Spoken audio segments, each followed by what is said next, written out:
Indonesia, apa kabarnya? Bertemu lagi dengan aku Renia di program persembahan untuk Bunda masih di Mata Milenial Indonesia TV, Matanya Indonesia. Gak bisa nyolok mata beneran nih Mbak Anda. Ada tamengnya di depan. Oke Bunda-Bunda, hari ini aku masih ditemani sama Mbak Iva. Halo Bunda-Bunda, semoga sehat semua. Iya, masih kelas tentang hati ya Mbak.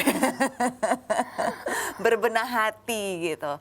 Nah hari ini kita punya topik tentang emotional healing nih Mbak Iva. Ini masalah sehari-hari banget ya. Emosi gue malu gitu ya. Nah, tapi ini tuh kayaknya istilah yang belum sering ya sekarang kita denger ya Mbak ya gitu. Mungkin kalau bunda-bunda yang pernah ke psikolog, ngobrol, konsultasi mungkin iya gitu. Tapi awam tuh kayaknya jarang deh denger istilah ini. Apa sih Mbak emotional healing dan harus gitu, penting sekali untuk kita. Oke, jadi kan heal tuh kan penyembuhan ya, healing tuh penyembuhan. Nah kalau emotional healing berarti yang disembuhkan adalah emosinya. Memang kalau di psikologi tuh lebih familiar dulu tuh nama istilahnya trauma healing gitu. Jadi trauma itu kan pasti juga ada dinamika emosi yang bermasalah gitu ya. Tapi mungkin sekarang kalau emotional healing itu nggak melulu hanya trauma, misalnya kayak kita kehidupan sehari-hari dari tumpukan-tumpukan emosi negatif, terus nggak pernah kita regulasi, sehingga kita perlu merilis tension si emosi itu. Jadi kan sebetulnya kalau emotional healing itu bahasa sederhananya menyelaraskan energi. Kan kalau kita lagi semua di energi negatif, misalnya marah, kecewa, terus down gitu ya, frustasi, benci sama orang segala macam, kita berada di tone level emosi negatif. Sehingga kita perlu balance gitu ke energi positif yang level frekuensinya lebih di up. Yang kayak berani, terus punya harapan, punya hope gitu ya. Itu semua tingkat-tingkat energi yang lebih positif. Itu jadi kita dorong dari yang negatif menuju ke yang positif. Karena kan kalau energi negatif tuh bawaannya ke tubuh aja kita tuh down, vitality turun. Sehingga kita bagaimana membalancing itu, menyelaraskan itu sehingga si energi kita menjadi up, penuh vitalitas gitu ya. Dan biasanya ke tubuh tuh jadi ringan gitu emotional healing tuh. Kalau emotional blocking tuh kayak apa Mbak? Istilahnya lebih ke arah kayak mental blocking ya. Mental blocking. Jadi kayak denial. Jadi misalnya emotional blocking tuh freezing. Misalnya orang trauma nih kalau ditanya dia kayak gak bisa recall memori peristiwa menyakitkan itu sebelumnya gitu loh. Jadi dia kalau ditanya sama orang gak tahu, gak inget, lupa gitu. Itu adalah salah satu bentuk mental blocking untuk tidak mau mengingat peristiwa yang menyakitkan itu karena itu terlalu sakit buat emosinya gitu. Mungkin kayak ini ya, biasanya yang seperti itu dialami sama seseorang yang tiba-tiba kehilangan orang yang disayang saat itu juga, itu biasanya kan kayak gitu tuh Mbak, kita sering lihat tuh yang tiba-tiba kayak nah yang kita perlu clear di emosi itu tuh apa pada saat misalnya orang kehilangan sedih, marah, kecewa, duka, grief, karena kamus emosi itu banyak banget variannya. Yang tadi saya itu di episode sebelumnya kita bahas ya bahwa orang Indonesia kalau ditanya apa perasaannya ya baik-baik aja ya gitu deh ya B ya kalau sedih ya sedih. Karena nggak bisa describe. Nah ada teori emosi dari Toko Puclik itu ada varian puluhan jenis energi. Jadi bahkan bisa mix antara energi positif areal cinta itu dengan areal yang misalnya negatif itu bisa ketemu di tengah-tengah gitu. Itu banyak banget sebenarnya varian dari teori emosi. Nah kita perlu melatih kita untuk tahu sebetulnya exactly feelingnya tuh apa. Karena marahnya kamu sama marahnya aku tuh beda. Aku lebih dominan rasa marah karena jijiknya terhadap orang itu. Kamu marahnya karena apa? Kecewanya misalnya. Karena orang itu mengecewakan ekspektasimu. Jadi itu harus clear sebetulnya. Kadarnya tuh bisa beda ya? Kadarnya bisa beda, mix emosinya juga bisa beda karena emosi itu kompleks ya. Kadang kita berharap tapi kita juga down gitu. Kadang kita semangat tapi kita juga sedih. Itu kan bisa mix feeling. Jadi spektrumnya tuh bisa sangat fluktuatif gitu. Nah untuk orang yang mengalami trauma nih Mbak, apa ya contohnya yang enak dibahas apa Mbak? Trauma apa umpamanya? Trauma sih nggak ada yang enak dibahas. Sebenarnya semua trauma menyakitkan sih, makanya disebut trauma. Ya oke. Trauma karena pelecehan seksual umpamanya deh Mbak gitu. Untuk perempuan ini paling umum ya gitu, paling umum banget saat ini dan banyak terjadi gitu.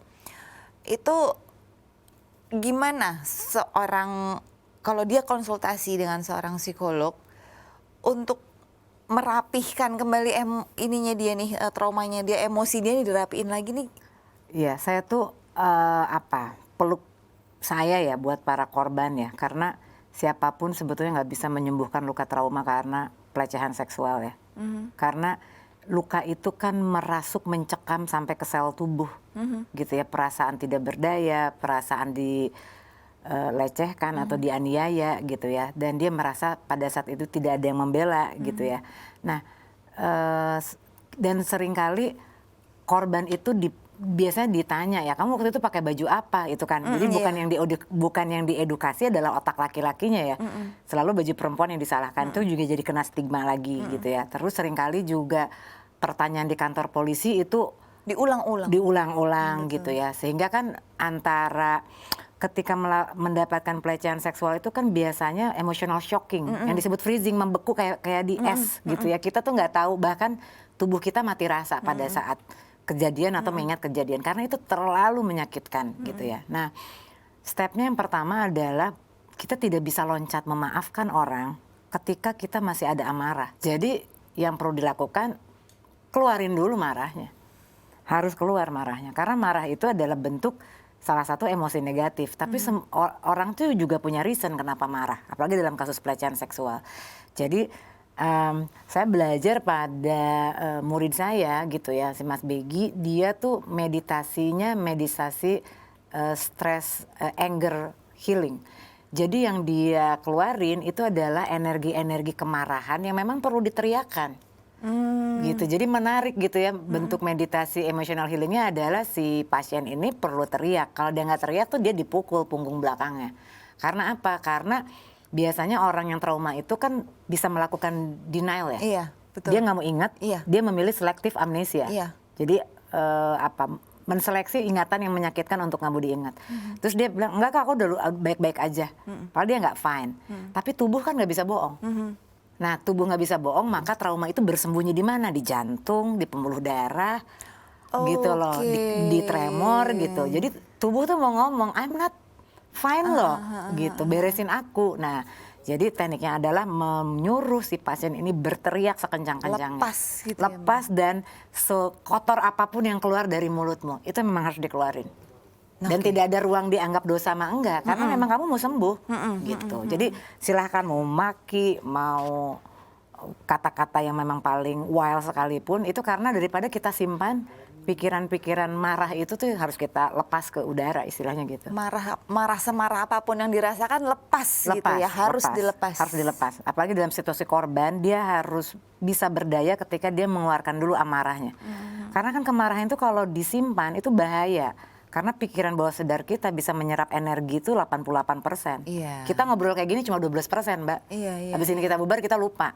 Tapi pikiran bawah sadar, memori, kenangan, trauma, gitu ya. Apapun needs, itu semua tersimpan di pikiran bawah sadar.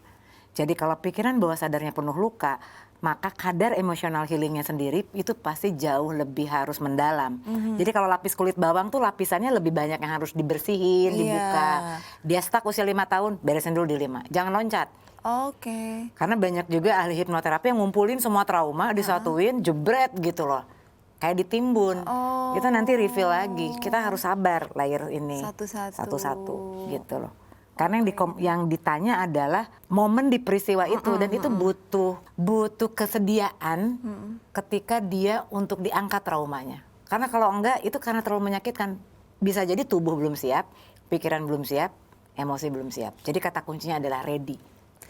Cuman kalau dengan metode yang kayak gitu tadi ya Mbak ya gitu.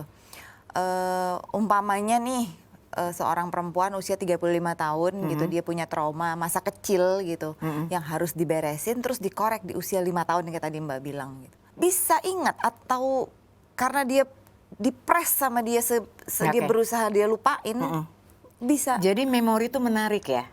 Memori itu menyimpan 2 jenis kenangan. kenangan yang paling menyakitkan dan kenangan yang paling membahagiakan. Karena memori itu akan selalu menyimpan memori yang terkait emosi kan.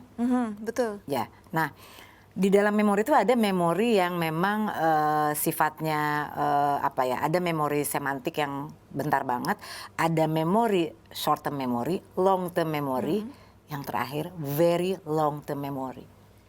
Jadi dalam suatu teknik tertentu, hipnoterapi yang bertanggung jawab, itu bisa di-recall lagi. Bahkan mungkin diri kita yang sadar itu nggak nyangka bahwa itu chipnya tuh ada di very long term memory, begitu itu dipancing keluar. Karena kita nggak bisa ngatur kenangan mana yang akan muncul dari very long term memory itu. Jadi itu biasanya adalah memori primitif, memori yang koleksi album lama kalau kita bilang. Nah itu disimpan di situ. Jadi banyak kalau saya sharing sama klien-klien yang di hipnoterapi, karena saya bukan ahli hipnoterapi, mereka sendiri surprise dengan memori very long term memory, sesuatu yang mereka pikir itu nggak signifikan, tapi udah nyangkut, udah kekunci di bank memorinya gitu. Selalu setiap ngobrol sama Mbak Iva, aku tuh flashback lagi ya gitu ya. Maksudnya aku kembaliin coba ke pengalaman pribadi aku gitu ya. Punya trauma nggak ya saya? Cuma, Kadang bisa gini Mbak. Tapi aku kok banyak lupanya sih Mbak, itu kenapa ya? Ada berkahnya sih lupa. Berkah itu adalah kalau lu selalu inget apapun yang ada, misalnya sekarang ada kamera, ada listrik, ada kabel gitu ya, penuh banget dong otak, ya kan? Atau lupa juga adalah bentuk exit door ketika kita melakukan selective amnesia. I don't want to remember that part. I select satu part yang my favorite one. Itu bisa kayak gitu. Bisa jadi kayak cerdas banget pikiran bawah sadar itu. Gitu. Nah, kadang-kadang ada orang yang saking lama masalah itu, dia menyatu dengan masalahnya sehingga nggak sadar masalah itu adalah part of her or his life, bisa gitu. Tapi mungkin karena orangnya cerdas, dia bisa melakukan rasionalisasi. Artinya gini loh, orang trauma atau orang yang punya masalah emosi bukan nggak bisa kerja, dia bisa kerja. Apalagi perempuan itu kan bisa multitasking, dia betul. bisa masukin ke kotak Pandora istilah saya, kotak luka batinnya. Tapi nanti malam-malam dia mewek lagi kalau lagi sendiri. Itu bisa seperti itu. Itu yang dibilang dia seperti ingin mencitrakan dirinya strong, padahal dia punya banyak sampah emosi yang dia gendong-gendong nih, gitu loh, di ransel emosinya dia. Dan itu harus dikeluarin si ransel emosi itu. Nah, nanti kata kuncinya sampah memori ya Mbak ya? Iya, dan ransel emosi. Iya. Akan kita bahas di segmen kita yang kedua. Ya ampun, baru berapa lama sih kayak kita ngomong udah segmen kedua aja harus. Ya udah, Bunda-bunda, saya dan Mbak Iva harus break dulu. Nanti kita akan lanjutin ngobrol kita tentang emotional healing ini di segmen kita yang kedua. So, Bunda-bunda jangan kemana-mana ya.